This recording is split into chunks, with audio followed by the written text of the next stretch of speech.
Baik, Bismillahirrahmanirrahim. Assalamualaikum warahmatullahi wabarakatuh. Guna memenuhi tugas besar 1 untuk mata kuliah statistika dengan dosen pengampu Ibu Rona Tumiur Mauli Simorangkir SEMM, izinkan kami dari kelompok 1 ingin memaparkan materi kami yang berjudul Konsep Dasar Pengertian Statistika dan Skala Pengukuran.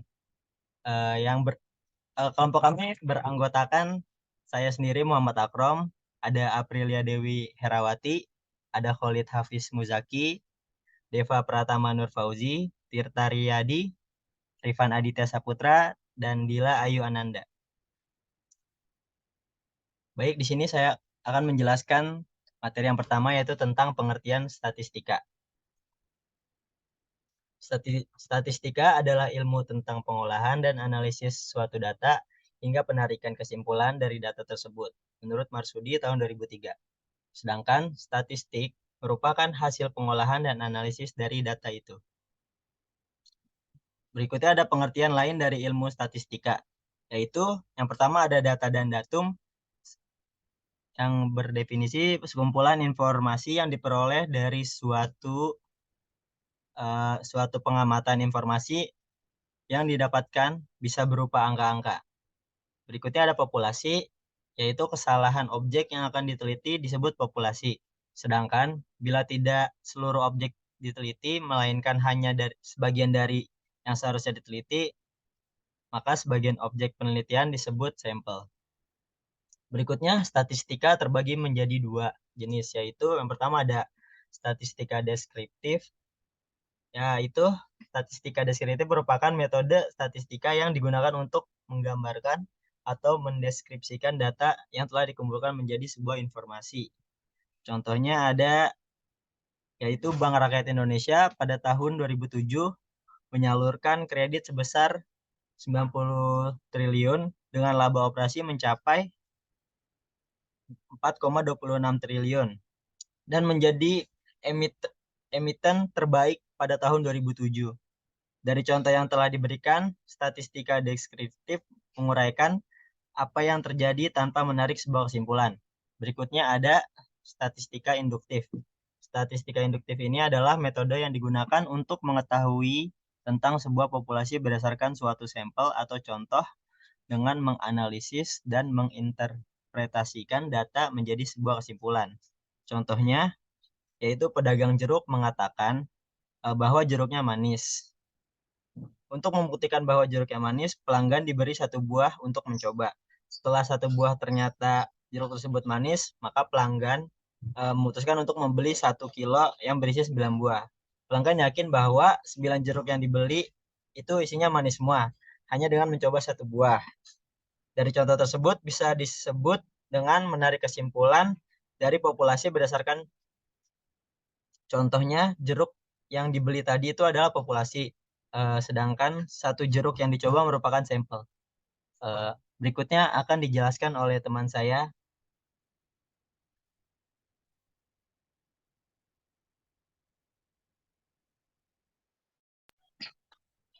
Oke, slide selanjutnya.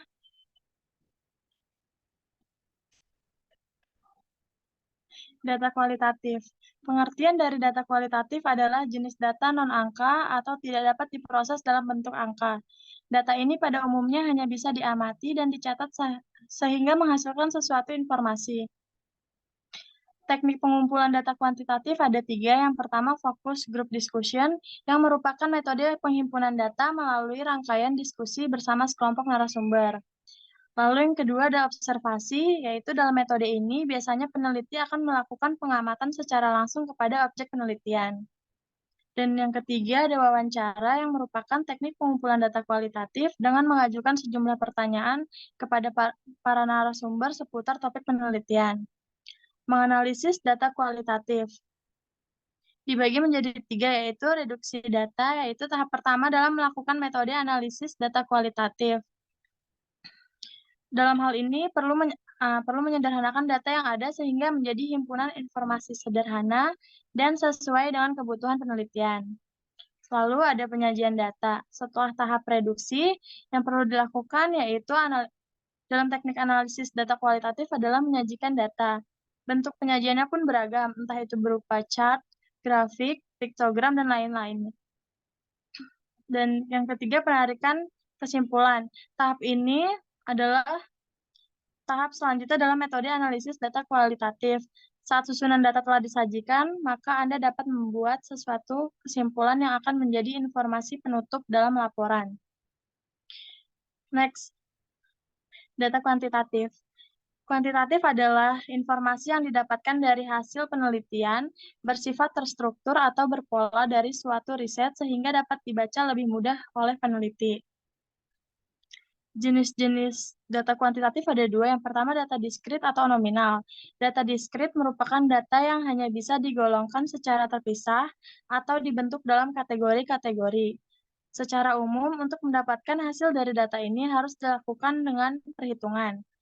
Lalu ada data kontinum, yaitu data ini merupakan kumpulan informasi yang bervariasi dan didasarkan oleh tingkatan serta didapatkan dari hasil pengukuran. Ada beberapa metode yang harus dijalankan, yaitu pertama, kuesioner, 2 wawancara, 3 observasi, 4 analisis deskriptif, 5 analisis interferensial, 6 univariat, 7 bivariat, 8 multivariat, dan 9 multivariat gen 2. Selanjutnya akan dilanjutkan oleh teman saya, Gila.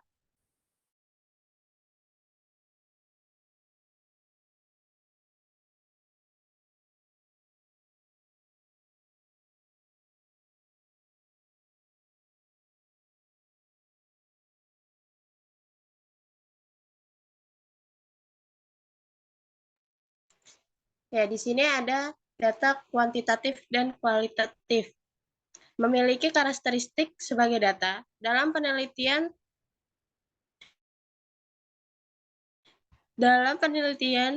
tidak semua fakta atau informasi dapat dikategorikan sebagai data.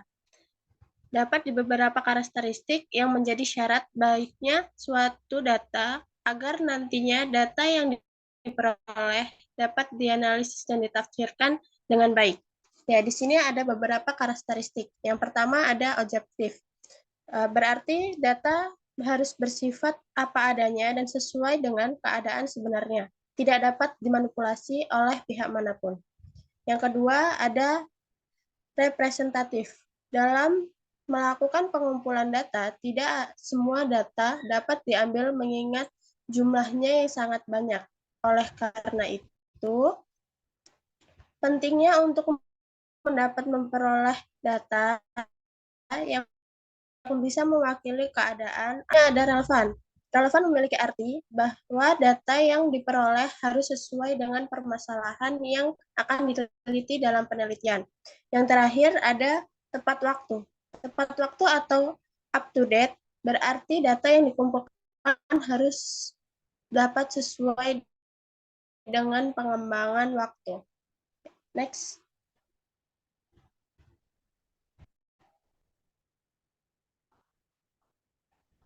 Ya. Sini ada skala pengukuran. Apa sih yang dimaksud dengan skala pengukuran? Skala pengukuran adalah metode pengumpulan data yang bersifat pengukuran karena menghasilkan hasil pengukuran dalam bentuk angka. Skala pengukuran adalah kesepakatan yang digunakan sebagai pedoman untuk menentukan rentang interval dalam alat ukur, sehingga alat ukur tersebut saat digunakan dalam pengukuran akan menghasilkan data berupa angka-angka yang bersifat kuantitatif. Skala dapat dijelaskan sebagai serangkaian titik atau garis dengan interval yang sama yang digunakan untuk mengukur tingkat tertentu. Ya, selanjutnya akan dijelaskan oleh teman saya.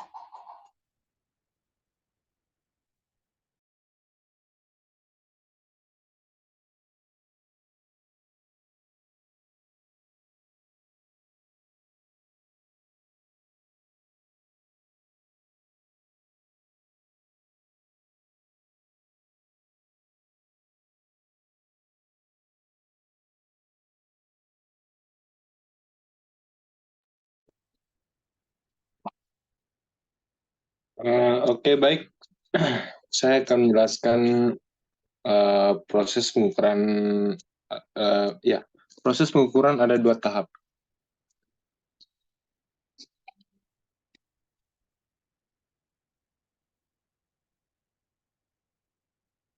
Nah, jadi tahap pertama, tahap perancangan instrumen pengukuran dalam penelitian mencakup beberapa langkah. Penting yang pertama itu konseptualisasi dilakukan untuk mengembangkan konsep yang akan diukur yang melibatkan klarifikasi variabel yang akan digunakan dan pengembangan definisi operasional yang jelas. Selanjutnya, penelitian perancang juga instrumen pengukuran yang sesuai dengan konsep yang telah dikembangkan, bisa berupa kuesioner, tes, skala, atau metode pengumpulan data lainnya. Nah, tahap kedua adalah tahap perancangan instrumen pengukuran yang melibatkan beberapa langkah kunci. Langkah awal adalah konseptualisasi, di mana peneliti mengembangkan konsep yang akan diukur dengan mengklarifikasi variabel yang digunakan yang digunakan dan merumuskan definisi operasional yang jelas. Selanjutnya, instrumen pengukuran dirancang sesuai dengan konsep yang telah dibuat. Bisa berupa kuesioner, tes skala, atau metode pengumpulan data lainnya. Validitas atau sejauh mana instrumen mengukur dengan benar, dan reliabilitas atau konsistensi instrumen dalam pengukuran diuji untuk memastikan hasil pengukuran yang dapat diandalkan.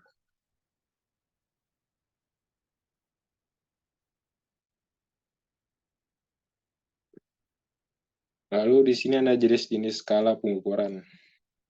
Nah,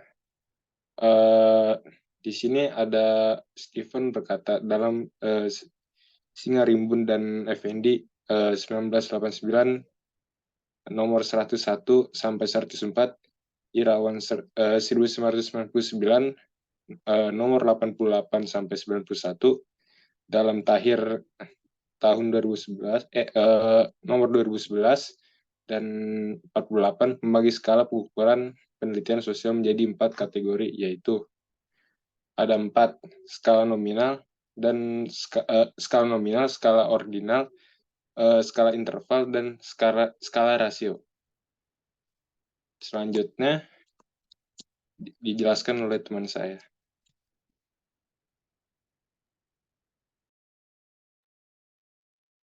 Ya, dari penjelasan di atas mengenai keempat skala pengukuran, semuanya dapat diterapkan dalam ilmu sosial. Untuk memahami perbedaan antara keempat skala tersebut, diperlukan pemahaman yang mendalam. Ada beberapa hal yang perlu diperhatikan terkait keempat skala pengukuran tersebut. Yang pertama, untuk variabel yang bersifat kualitatif, sebaiknya selalu menggunakan skala nominal. Ini disebabkan karena skala jenis ini tidak memungkinkan interpretasi kuantitatif. Selanjutnya, skala ordinal, skala interval, dan skala rasio cocok untuk variabel kuantitatif. Namun, setiap skala memiliki tingkat penggambaran yang berbeda dalam mengukur besaran variabel tersebut. Selanjutnya, skala ordinal memiliki informasi paling terbatas karena hanya menyajikan peringkat dari kategori tertentu. Skala interval, meskipun dapat mengukur jarak antar dua kategori, tidak memiliki titik awal yang diketahui. Selanjutnya, skala rasio adalah skala yang paling informatif untuk variabel kuantitatif, karena titik awal pengukuran sudah diketahui, memungkinkan perbandingan antara kategori pengukuran. Next.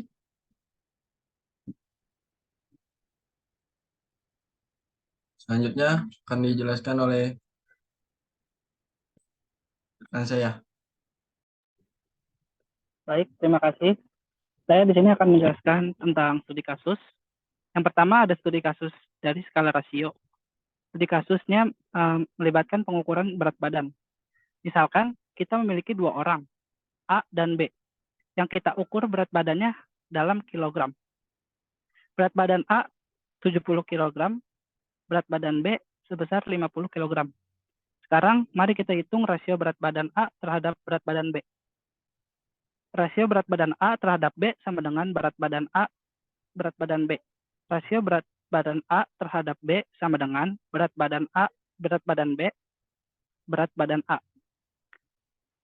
Plugging in the values, rasio berat badan A terhadap B sama dengan 70 kg, 50 kg, yaitu sama dengan sebesar 1,4 rasio berat badan A terhadap B yang sebesar 50 kg, 70 kg sama dengan 1,4. Artinya, berat badan A adalah 1,4 kali berat badan B. Hal khusus tentang skala rasio adalah bahwa jika seseorang memiliki berat badan 0 kg, maka itu adalah titik 0 yang mutlak, yang dalam konteks berat badan adalah tidak ada berat badan. Next. Yang kedua ada studi kasus yang menggunakan skala nominal.